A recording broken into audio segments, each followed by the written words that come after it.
وبركاته. بسم الله الرحمن الرحيم. الحمد لله رب العالمين والصلاة والسلام على أشرف المخلوقين وعلى آله وصحبه أجمعين أما بعد. പ്രിയപ്പെട്ടവരെ, ഇന്ന് നമ്മുടെ സെഷനുകളുടെ 43ാമത് ക്ലാസ് ആണ് നടക്കുന്നത്. മഹജർ ലിറ്ററേച്ചറിന്റെ 10ാമത് ക്ലാസ്സാണ്. മഹജർ ലിറ്ററേച്ചറിൽ നമ്മുടെ പരീക്ഷകൾക്കൊക്കെ വേണ്ട ഭാഗങ്ങളുടെ പ്രധാന ഏരിയയിൽപ്പെട്ട അവസാനത്തെ ഭാഗമാണ് ഇന്ന് നമ്മൾ ഡിസ്കസ് ചെയ്യുന്നത്. ഒരു 5-6 സാഹിത്യകാരന്മാരെ ഒന്നിച്ച് അവരുടെ സുപ്രധാന കാര്യങ്ങൾ എല്ലാ പരീക്ഷ കൂടി വേണ്ടതാണ് നമ്മൾ ഡിസ്കസ് ചെയ്തത്. ഈ കൂട്ടത്തിൽ പ്രധാനപ്പെട്ട ഈ 8 എന്ന് പറഞ്ഞാൽ നിലവിലെ നെറ്റ് അറബിക്കിന്റെ സിലബസിലുള്ള പ്രവാസ സാഹിത്യകാരന്മാരാണ് 8 പേർ. ഇവരല്ലാത്ത ആളുകൾ നമുക്ക് PSCക്കും സെറ്റിനൊക്കെ ചോദിക്കാറുണ്ട്. അവരെ കുറിച്ച് നമുക്ക് ഡിസ്കസ് ചെയ്യാം. ഓക്കെ, ഇതിൽ ഇല്യാസ് ഫർഹാത്തിനെ കുറിച്ചാണ് നമുക്ക് ആദ്യമായി ഡിസ്കസ് ചെയ്യാനുള്ളത്. ഓക്കെ, ഇതാണ് ഇല്യാസ് ഫർഹാത്ത്. 1893 അദ്ദേഹം ജനിച്ചത്. 976 അദ്ദേഹത്തിന്റെ മരണം. ഇല്യാസ് ഹബീബ് ഫർഹാത്ത് എന്നാണ് അദ്ദേഹത്തിന്റെ പേര്. ലബനാനിലെ കഫർഷിമ എന്ന ഗ്രാമത്തിലാണ് അദ്ദേഹം ജനിച്ചത്. തന്റെ നാട്ടിൽ തന്നെ, ഗ്രാമത്തിൽ തന്നെയാണ് അദ്ദേഹം പ്രാഥമിക വിദ്യാഭ്യാസം നേടിയത്. ദുറൂസഹുൽ ഊല നാട്ടിലെ മദ്രസയിൽ വെച്ച് തന്നെയാണ് നേടിയത്.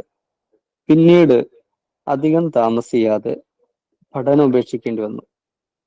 പഠനം നമ്മുടെ നാട്ടിലൊക്കെ 3-4 വയസ്സിലാണ്. അതേ വയസ്സിൽ തുടങ്ങി 10 വർഷമായപ്പോൾ 10ാം വയസ്സിൽ പഠനം ഉപേക്ഷിക്കേണ്ടി വന്ന സാഹിത്യകാരനാണ് ഇല്യാസ് ഫർഹാത്ത്. ഓക്കെ, يتضرب على المهن اليدوية كالنجارة. ആശാരിപ്പണി പോലത്തെ കൈത്തൊഴിലുകൾ അനുഷ്ഠിച്ചിരുന്നു, അല്ലെങ്കിൽ കൈത്തൊഴിലുകൾ പ്രാക്ടീസ് ചെയ്തിരുന്നു ഇല്യാസ് ഫർഹാത്ത്. 1910 ബ്രസീലിലേക്ക് ഹിജറ പോയിട്ട് അവിടെ തന്റെ 2 സഹോദരന്മാരുണ്ടായിരുന്നു. മീനാസ് എന്ന സ്റ്റേറ്റ്, ബ്രസീലിലെ മീനാസ് എന്ന സ്റ്റേറ്റിൽ വദിയ, സയ്യിദ് എന്നീ 2 സഹോദരന്മാരോട് കൂടി. അപ്പൊ സഹോദരന്മാര് സ്വാഭാവികമായിട്ടും നേരത്തെ പോയിട്ടുണ്ട്. ഇദ്ദേഹം പോകുന്നത് 1910. അദബുൽ മഹജർ എന്ന് പറയുന്നതിന് എന്താണ്? പ്രവാസ സാഹിത്യം എന്നാണ്. സ്വന്തം നാട്ടിൽ നിന്ന് നാട് വിട്ട് മറ്റൊരു നാട്ടിലേക്ക് പോകുന്നതിനാണ് പ്രവാസം എന്ന് പറയുന്നത്. ആ പോയ നാട്ടിൽ വെച്ച് സാഹിത്യ സംരംഭങ്ങൾ നിർവഹിക്കുന്നതിനാണ് പ്രവാസ സാഹിത്യം എന്നും പറയുന്നത്. അപ്പൊ ഇദ്ദേഹത്തിന്റെ പ്രവാസ സാഹിത്യം ആരംഭിക്കുന്നത് 1910 ഇത് പ്രത്യേകം ശ്രദ്ധിക്കേണ്ടതാണ്. 1910 ഇല്യാസ് ഫർഹാത്തിന്റെ പ്രവാസ സാഹിത്യം ആരംഭിക്കുന്നത്. ഓക്കെ, പിന്നീട് അദ്ദേഹം ബ്രസീലിലെ തന്നെ സാമ്പോളോയിലേക്ക് അദ്ദേഹം പോവുകയാണ്. അവിടെ നിരവധി ജോലികൾ അദ്ദേഹം ചെയ്യുന്നു. ജോലി ചെയ്യുന്നത് ജീവിതത്തിൽ ഒരുപാട് പ്രാരാബ്ദങ്ങളുണ്ട്. ആ പ്രാരാബ്ദങ്ങളൊക്കെ മറികടക്കാൻ, പ്രതിസന്ധികളെ മറികടക്കാൻ വേണ്ടിയാണ് അദ്ദേഹം ജോലി ചെയ്യുന്നത്. നിരവധി ജോലികൾ ചെയ്യുന്നു. അങ്ങനെ 921 മഹജറിൽ നിന്ന് 11 വർഷമായപ്പോൾ, 910 മഹജറിൽ വന്നത്, 921 അമേരിക്കയിൽ വെച്ച് തന്നെ, ബ്രസീലിൽ വെച്ച് ജൂലിയ ബിഷാറ ജുബ്രാനെ വിവാഹം കഴിക്കുകയുണ്ടായി. 2 മക്കളാണുള്ളത്.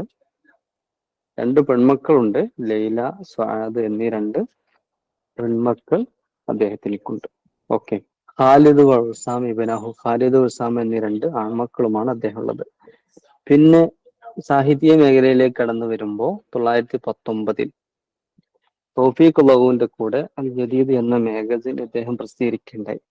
അൽ ജദീദ് എന്ന മാഗസിൻ ഇല്യാസ് ഫർഹാത്ത് പ്രസിദ്ധീകരിക്കുകയുണ്ടായി. പിന്നെ അൽ അഹ്റാം എന്ന പ്രസിദ്ധമായ പത്രത്തിന്റെ ആളുകൂടിയാണ് ഇദ്ദേഹം. അൽ അഹ്റാം എന്ന പത്രത്തിന്റെ ആളാണ് ഇല്യാസ് ഫർഹാത്ത്. പത്രത്തിന്റെ ആളെന്ന് പറയുമ്പോൾ അതിന്റെ എഡിറ്റർമാരിൽ ഒരാൾ എന്നർത്ഥമേ ഉള്ളൂ കേട്ടോ. പിന്നെ ഒരു സ്ഥാനപ്പേര് ഇദ്ദേഹത്തിനുണ്ട്, ഷായറുൻ വത്തനിയുൻ എന്നൊരു സ്ഥാനപ്പേര് ഇദ്ദേഹത്തിനുണ്ട്. ഓക്കെ, ഇദ്ദേഹം ബ്രസീലിലേക്കാണല്ലോ പോയത്. ഇദ്ദേഹത്തിന്റെ സ്വദേശം ഏതായിരുന്നു? ഇദ്ദേഹം ഏത് നാട്ടുകാരനാണ്? പറയൂ, മൈക്കോണക്കിറ്റോ അല്ലെങ്കിൽ ടെക്സ്റ്റിലോ പറയാം. ഇദ്ദേഹത്തിന്റെ നാട് ഏത്? ലുബ്നാൻ അല്ലേ? ഇദ്ദേഹത്തിന്റെ നാട് ലുബ്നാനാണ്. ലുബ്നാൻ എന്നാണ് എങ്ങോട്ട് പോകുന്നത്? അമേരിക്കയിലേക്ക് പോകുന്നത്.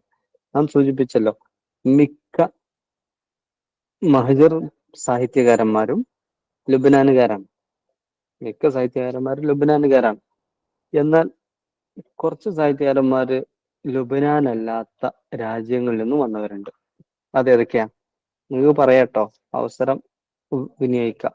ഒന്ന് ഫലസ്തീന് പോയവരുണ്ട്, പക്ഷെ നമുക്ക് പഠനത്തിന്റെ ഭാഗമായിട്ട് അവർ വരുന്നില്ല എന്നുള്ളൂ. പിന്നെയോ സിറിയയിൽ നിന്ന് പോയവരുണ്ട്. ഫലസ്തീന്, സിറിയ, ലുബനാൻ എന്നീ രാജ്യങ്ങളിൽ നിന്നാണ് പ്രധാനമായി അവർ പോയത്. ഓക്കെ. ഇനി അദ്ദേഹത്തിന്റെ സ്ഥാനപ്പേര് നമ്മൾ പറഞ്ഞു, ഷായറും വത്തനിയാണ്. അദ്ദേഹത്തിന് 6 കവിതകളുണ്ട്. ആ 6 കവിത ഒന്നിച്ച് ഒരു കവിതാ സമാഹാരമാക്കിയിട്ടുണ്ട്. ആ സമാഹാരത്തിന്റെ പേരാണ് അഹ്ലാമു റാഴി.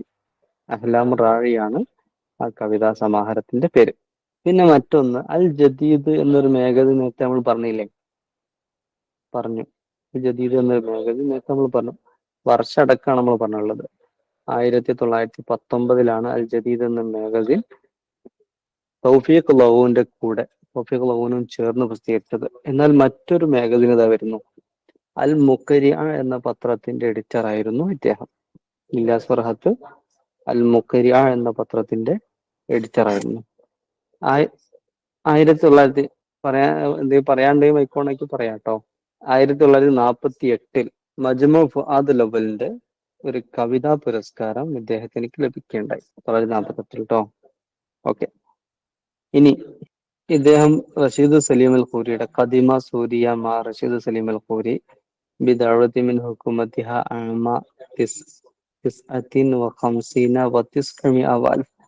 1959 സിറിയൻ ഗവൺമെന്റിന്റെ സർക്കാരിന്റെ ക്ഷണം സ്വീകരിച്ചുകൊണ്ട് ഇല്യാസ് ഫർഹാത്തും റഷീദ് സലീം അൽ ഖൂരിയും കൂടി സിറിയയിലേക്ക് പോയി.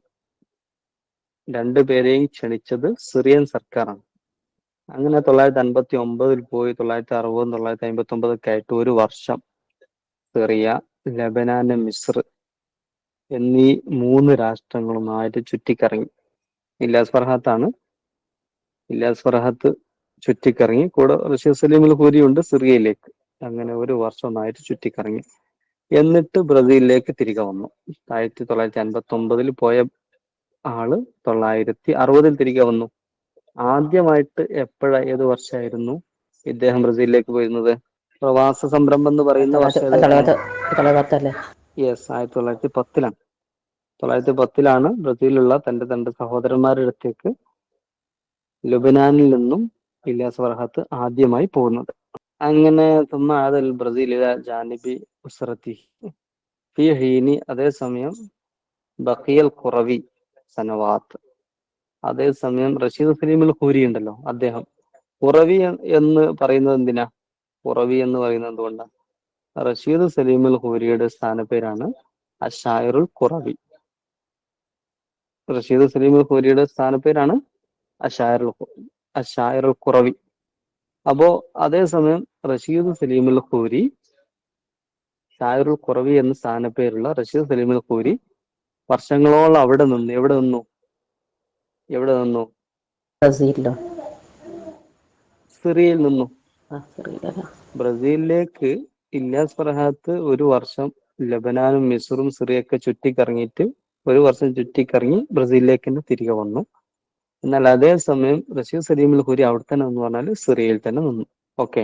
ഇനി വഖദ് മനഹതുഹു അൽ ഹുക്കുമ അസൂരിയ വിസാം അൽ ഇസ്തിഹ്ഖാഖ് മിൻ ദറജ അൽ-ഊല, അദ്ദേഹത്തിന് സിറിയൻ ഭരണകൂടം ഫസ്റ്റ് ഗ്രേഡ് അർഹതക്കുള്ള പുരസ്കാരം സമ്മാനിച്ചു. വിസാം എന്ന മെഡൽ ആർക്ക് സമ്മാനിച്ചു? ഇല്യാസ് ഫർഹാത്തിന് സിറിയൻ ഭരണകൂടം ക്ഷണിച്ചതാണല്ലോ. ക്ഷണിച്ചിട്ട് ഫസ്റ്റ് ഗ്രേഡ് ദറജ ഊല അർഹതക്കുള്ള പുരസ്കാരം കൊടുത്തു.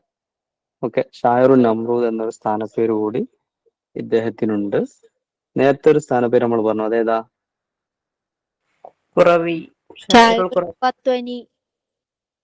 ഷായറുൻ വത്തനിയുൻ എന്നൊരു സ്ഥാനപ്പേര് ഇല്യാസ് ഫർഹാത്തിനെ കുറിച്ച് നമ്മൾ പറഞ്ഞു. ഇവിടെ ഷായറുൻ നമ്രൂദ് എന്നൊരു സ്ഥാനപ്പേരും. ആ ഷായറുൽ ഖുറവി എന്ന സ്ഥാനപ്പേര് ആരുതാ? റഷീദ് സലീം അൽ ഖൂരിയുടേതാണ് ഷായറുൽ ഖുറവി എന്ന സ്ഥാനപ്പേര്. ഇനി രചനകൾ നോക്കുമ്പോൾ റുബായിയാത്ത് എന്ന ഒരു രചന 1925, 3 ഡേറ്റ് നോക്കി. 1925 ആദ്യത്തേത്. പിന്നെ 932, പിന്നെ 952. ഈ മൂന്നും അദ്ദേഹം ബ്രസീലിലേക്ക് പോയതിന് മുമ്പോ ശേഷമോ? ശേഷം. എപ്പോഴാണ്? ശേഷമാണ്. ഏത് വർഷമാണ് ബ്രസീലിലേക്ക് പോയത്? 10. 1959. 1910. 59 തിരിച്ചു പോയതാണ്. 59 60 എന്ന് പറഞ്ഞാല് 59 ബ്രസീലിൽ ഉണ്ടായിരുന്ന ഇല്യാസ് ഫർഹാത്ത് 1959 സിറിയൻ ഗവൺമെന്റിന്റെ ക്ഷണം മാനിച്ചുകൊണ്ട് സിറിയയിലേക്ക് വന്നു. അങ്ങനെ ഒരു വർഷം ലബനാനും സിറിയ മിസ്രൊക്കെ ചുറ്റിക്കറങ്ങി 60 തിരികെ ബ്രസീലിലേക്ക് തന്നെ പോയി. ഓക്കെ. റുബായിയാത്ത് എന്ന രചന 925 അദ്ദേഹത്തിന്റെ കവിതാ സമാഹാരമാണ്. ആദ്യത്തെ കൃതിയാണ്. അദ്ദേഹം രചിച്ച ആദ്യത്തെ രചനയാണ്. കുതിരഫി സാബോളോ, ബ്രസീലിലെ സാബോളോയിലാണ് പ്രസിദ്ധീകരിക്കപ്പെട്ടത്. രണ്ടാമത്തെ ദീവാൻ ഫർഹാത്ത് എന്ന പേരുള്ളതാണ്. 932 പ്രസിദ്ധീകരിക്കപ്പെട്ടത്. മൂന്നാമത്തെ ദീവാനാണ് 1952 പ്രസിദ്ധീകരിക്കപ്പെട്ട അഹ്ലാമുറാഴി. അഹ്ലാമുറാഴി എന്നത് കവിതാ സമാഹാരമാണ്. എത്ര കവിത ഉണ്ട് അതില്? എത്ര കവിത ഉണ്ട്? 3. ഒന്നുകൂടി വർദ്ധിപ്പിച്ചാലോ? 6 കേട്ടോ. 6 കവിത ഉണ്ട്. 6 കവിതയാണ് അതിലുള്ളത്. തുബിയ ഷെറു ഫർഹാത്ത് മറത്തൻ താനിയത്തൻ ആമ 54 മീലാദിയ. 954 ഇല്യാസ് ഫർഹാത്തിന്റെ കവിത വീണ്ടും പ്രസിദ്ധീകരിക്കപ്പെട്ടു. അല നഫഖദിൽ ജാലി അൽ അറബി, അറബ് സമൂഹത്തിന്റെ ചെലവിൽ, ഫിൽ മഹ്ജൽ ജനൂബി, വടക്കൻ പ്രവാസ ലോകത്ത്. വടക്കല്ലോ, ഷിമാല് വടക്ക്, ജനൂബ് തെക്കല്ലേ? തെക്കോ വടക്കോ? ജനൂബ് തെക്ക്. ഷിമാലല്ല തെക്ക്. ഷിമാല് വടക്ക്, ജനൂബ് തെക്ക്. അപ്പൊ തെക്കൻ പ്രവാസ ലോകത്ത് പറഞ്ഞാൽ ഏത് ഭാഗം, ഏത് രാജ്യങ്ങളായിരിക്കും വരിക? ബ്രസീലിൽ വെച്ച് ബിഅസ്മായി അറബിയ അസ്സൈഫ് അൽ ഖരീഫ്. റബിയ, അസൈഫ് അൽ ഖരീഫ് എന്നീ 3 പേരുകളിലായിട്ട് അദ്ദേഹത്തിന്റെ കവിതകൾ സമാഹാരങ്ങളായി 954 വീണ്ടും പ്രസിദ്ധീകരിക്കപ്പെട്ടു. പുനഃപ്രസാദനം നടന്നു. ഇനി ദീവാനാനി ജദീദാനി ബിസ്മൈ ഫവാക്കിഹു റജഅിയ മത്ലഉ ഷിതാ എന്നീ 2 പേരിൽ പുതിയ 2 കവിതാ സമാഹാരങ്ങൾ 967 പ്രസിദ്ധീകരിക്കപ്പെട്ടിട്ടുണ്ട്. അപ്പൊ നേരത്തെ 3 പ്രസിദ്ധീകരിച്ചു, അതിന്റെ പുറമെ വേറെ 2 കൂടി. അപ്പൊ 5 കവിതാ സമാഹാരങ്ങളായിട്ടോ. ഞാൻ പറഞ്ഞ അഹ്ലാമുറാഴി ഇതാണ്. 6 കവിതകൾ ഉൾക്കൊള്ളുന്ന സമാഹാരം. ഓക്കെ. ഇനി ഒരു ചോദ്യം നോക്കാം. ഷാഇറുൽ ലുബ്നാനിയുൻ കബീർ ഉലിദ ഫി കഫർ ഷീമ വതദറബ അലാ ബഅദിൽ മിഹൻ അൽ യദവിയ്യ. കഫർ ഷീമയിൽ ജനിച്ച വലിയ ലബനാൻ കവി. അദ്ദേഹം ആശാരിപ്പണി പോലത്തെ കൈത്തൊഴിലുകൾ ചെയ്തിട്ടുണ്ട് 10ാം വയസ്സിൽ തന്നെ. 10ാം വയസ്സിൽ തന്നെ കൈത്തൊഴിലുകൾ ചെയ്തിട്ടുണ്ട്. ഇല്യാസ് ഫർഹാത്ത്, റഷീദ് സലീം അൽ ഖൂരി, നസീബ് അലിയുള്ള, മീശൽ മാലൂഫ്. ഓക്കെ, ഇല്യാസ് ഫർഹാത്താണ്. ഇനി അടുത്ത ആളെ നോക്കാം. അമീൻ റൈഹാനിയാണ്. 1876 മുതൽ 940 വരെയാണ് അമീൻ റൈഹാനിയുടെ ജീവിതം ഉണ്ടായത്. എത്ര വർഷം കാണും? 64 വർഷം അല്ലേ? 64 വർഷം. ഓക്കെ. അദീബുൻ യുലഖബു ബി ഫൈലസൂഫുൽ ഫരീഖ. ഫൈലസൂഫുൽ ഫരീഖ എന്ന സ്ഥാനപ്പേരിൽ അറിയപ്പെടുന്ന സാഹിത്യകാരൻ ആരാണ്? ഓക്കെ, അമീൻ റൈഹാനി ആകുന്നു. അമീൻ റൈഹാനിയാണ് ഫൈലസൂഫുൽ ഫരീഖ എന്ന സ്ഥാനപ്പേരിൽ അറിയപ്പെടുന്നത്. ഫരീഖ എന്ന് പറയുന്നത് തന്റെ ഗ്രാമത്തിന്റെ പേരാണ്. അപ്പൊ ആ ഗ്രാമത്തിലെ ദാർശനികൻ എന്ന സ്ഥാനപ്പേരിലാണ് അദ്ദേഹം അറിയപ്പെടുന്നത്. ഇനി നെക്സ്റ്റ് അബ്ദുൽ മസീഹ് ഹദ്ദാദ്. ഫൈലസൂഫ് ഫരീഖ, അമീൻ റൈഹാനി ലുബനാനുകാരനാണ് കേട്ടോ. ഇല്യാസ് ഫർഹാത്ത് ലുബനാനുകാരനാണല്ലോ. പിന്നെ മുമ്പ് നമ്മൾ പറഞ്ഞ ജുബ്രാൻ മുതൽ കുറെ ആളുകൾ പറഞ്ഞു. അതില് ആരെങ്കിലും ലുബനാൻ അല്ലാത്ത ആളുകളുണ്ടോ? ആരെങ്കിലും? മനസ്സിലായില്ല. ലബനാനുകാരല്ലാത്ത ആരെങ്കിലും അതിലുണ്ടോ? മുമ്പ് പറഞ്ഞ സാഹിത്യകാരന്മാരിൽ ഇലിയാബു മാദി, ഖലീൽ ജുബ്രാന്, ഇങ്ങനെ കുറെ ആളുകൾ പറഞ്ഞിരുന്നല്ലോ. നസീബ് ആരിയുള്ളയുടെ നാട് അറിയോ? ഹിംസ്. ഓക്കെ, നസീബ് ആരിയുള്ള ഹിംസിലാണ്. സിറിയയുടെ ഹിംസിലാണ് അദ്ദേഹം ജനിച്ചത്. ബാക്കി എല്ലാരും അബ്ദുൽ മസീഹ് ഹദ്ദാദിൻ ബാക്കി ഇതുവരെ പറഞ്ഞ ആളുകളൊക്കെ ലബനാനുകാരാണ്. ഇനി അബ്ദുൽ മസീഹ് ഹദ്ദാദിന്റെ നാട് ഏതാ? അബ്ദുൽ മസീഹ് ഹദ്ദാദിന്റെ നാട് സിറിയയാണ്. അബ്ദുൽ മസീഹ് ഹദ്ദാദ് ഹിംസിലാണ് ജനിച്ചത്, സിറിയയിലെ ഹിംസ്. അപ്പൊ ഹിംസ് ഒരു സംഘം, ഹിംസ് ഒരു ടീം, സിറിയയിലെ എല്ലാ ഭാഗത്തുനിന്നും ഉണ്ടെന്ന് പറയാൻ കഴിയില്ലെങ്കിലും ഹിംസ് എന്ന പ്രദേശത്ത് നിന്ന് ഒരു ടീം അങ്ങോട്ട് പോയിട്ടുണ്ട്, മഹജർക്ക് പോയിട്ടുണ്ട് അല്ലെ? മഹജർ സാഹിത്യ ലോകത്തിന്റെ ഭാഗമായി തീർന്നിട്ടുണ്ട്. الجريدة الرسمية لجمعية الرابطة القلمية في المهجر. മഹജറിലെ റാബിത്ത അൽ കലമിയ എന്ന പ്രസ്ഥാനത്തിന്റെ ഔദ്യോഗിക മുഖപത്രം കൗക്കബ് അമരീക്ക, റാബിത്ത, അസ്സായിഹ്, അസ്സമീർ. ഏതാണ് റാബിത്തുൽ കലമിയയുടെ മുഖപത്രം? ഏതാ? ഓക്കെ, അസ്സായിഹ് എന്നുള്ളതാണ്.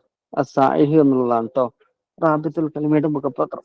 അസ്സായിഹ് എന്ന പത്രത്തിന്റെ പ്രസാധകരാരാണ്? അസ്സായിഹ് എന്ന പത്രത്തിന്റെ പ്രസാധകരാണ് മസീഹ് ഹദ്ദാദ്. യെസ്, അബ്ദുൽ മസീഹ് ഹദ്ദാദ്. അപ്പൊ അതിന്റെ പ്രസാധകരാണ് അബ്ദുൽ മസീഹ് ഹദ്ദാദ്. ഓക്കെ, അദ്ദേഹം സിറിയയിലെ ഹിംസിലാണ് ജനിച്ചത്. പഠിച്ചതോ ഫിലസ്തീനിലെ നാസിറയിലെ പാഠശാലയിൽ മദ്രസയിലാണ് പഠിച്ചത്. 860 to 963 വരെ. 860 to 963, ഒരുപാട് കാലം ജീവിച്ചിട്ടുണ്ട് അല്ലെ. എത്ര വർഷം? 103 വർഷം അദ്ദേഹം ജീവിച്ചിട്ടുണ്ട്. 908ലാണ് അമേരിക്കയിലേക്ക് പോകുന്നത്. നേരത്തെ ഇല്ലാസ് ഫറഹത്ത് എപ്പോഴാ പോയത്? 1910 അമേരിക്കയിലേക്കല്ലായിരുന്നു അദ്ദേഹം പോയിരുന്നത്, അദ്ദേഹം ബ്രസീലിലേക്കായിരുന്നു പോയിരുന്നത്. ഇദ്ദേഹം അമേരിക്കയിലേക്ക് 1908 പോകുന്നു. അങ്ങനെ 8 പോയി 4 വർഷം കഴിഞ്ഞ് 1912 അസ്സായിഹ് എന്ന പത്രം സ്ഥാപിക്കുന്നു. പിന്നീട് അത് റാബിത്തുൽ കലമിയയുടെ പത്രമായി തീരുന്നു. അപ്പൊ 1912 അസ്സായിഹ് എന്ന പത്രം അബ്ദുൽ മസീഹ് ഹദ്ദാദ് സ്ഥാപിക്കുന്നത്. റാബിത്തുൽ കലമിയ സ്ഥാപിതമാകുന്നത് ഏത് വർഷം?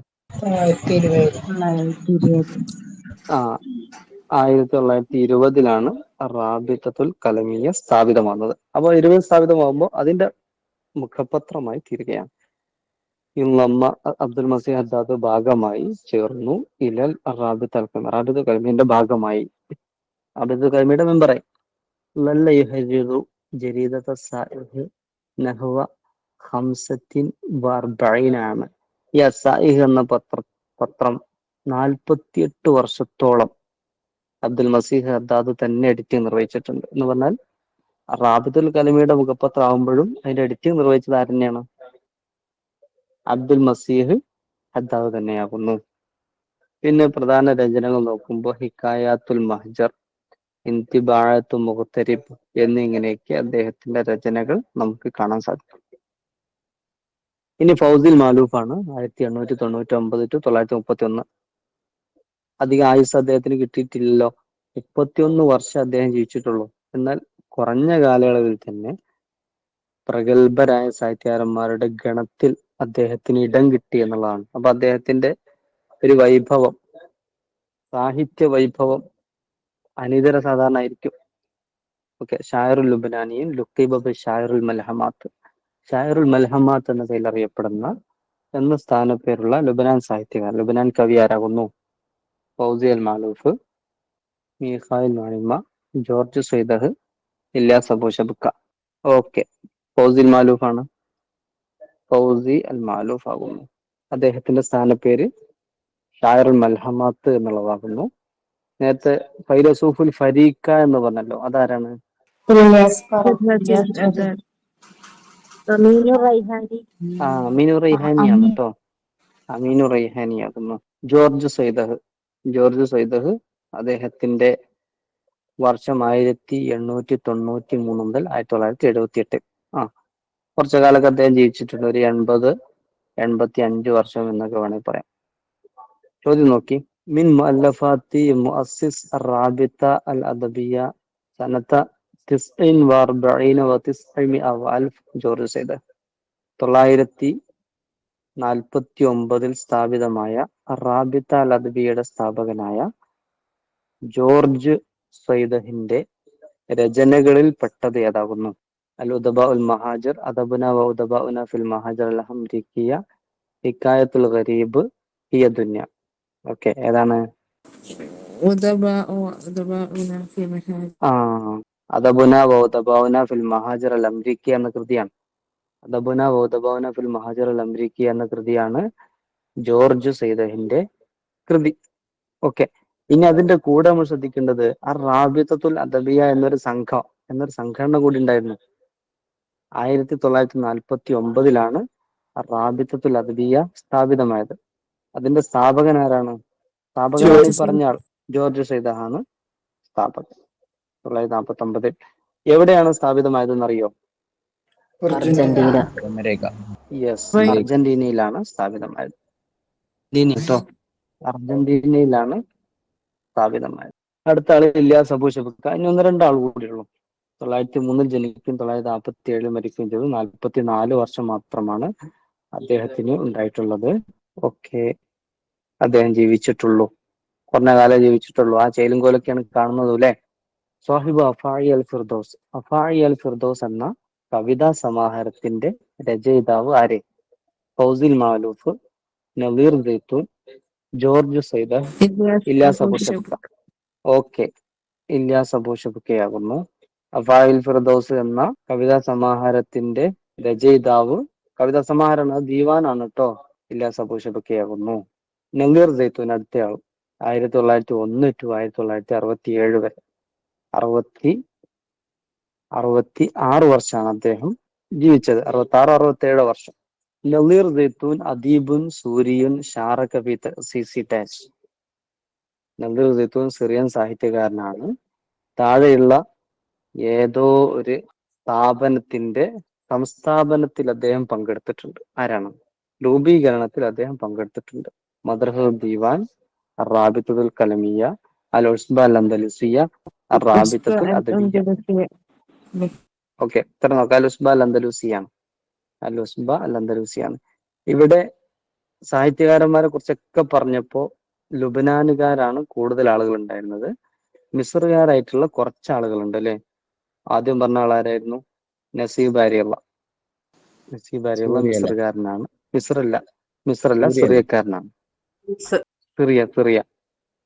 നസീബ് അരിയുള്ള സിറിയക്കാരനാണ്. പിന്നെ അതുപോലെ ഒരു സിറിയക്കാരുണ്ടായിരുന്നു. ആരാണ്? അബ്ദുൽ മസീഹ് ഹദ്ദാദ്. പിന്നെ മൂന്നാമത്തെ ആളാണ് ആരാണ്? ഇദ്ദേഹമാണ്, നമ്മൾ ഈ പറയുന്ന ആളാണ് മൂന്നാമത്തെ ആൾ, നളീർ സൈത്തൂൻ. അങ്ങനെ 3 പേരാണ് നമ്മുടെ PSC നെറ്റ് സെറ്റ് കേട്ടറ്റിന്റെ ഭാഗമായിട്ടൊക്കെ പഠിക്കപ്പെടുന്ന സാഹിത്യകാരന്മാര്. മഹജർ സാഹിത്യകാരന്മാരിൽ 3 പേരാണ് സിറിയക്കാരായിട്ടുള്ളത് കേട്ടോ. നസീബ് ആരിയുള്ള, അബ്ദുൽ മസീഹ് ഹദ്ദാദ്, നളീർ സൈത്തൂൻ. ഈ ഒരു സെഷൻ അവസാനിക്കുകയാണ്. ശുക്രൻ, ജസാക്കുമുല്ലാഹു ഖൈർ. അസ്സലാമു അലൈക്കും വറഹ്മത്തുള്ളാഹി വബറകാതുഹു.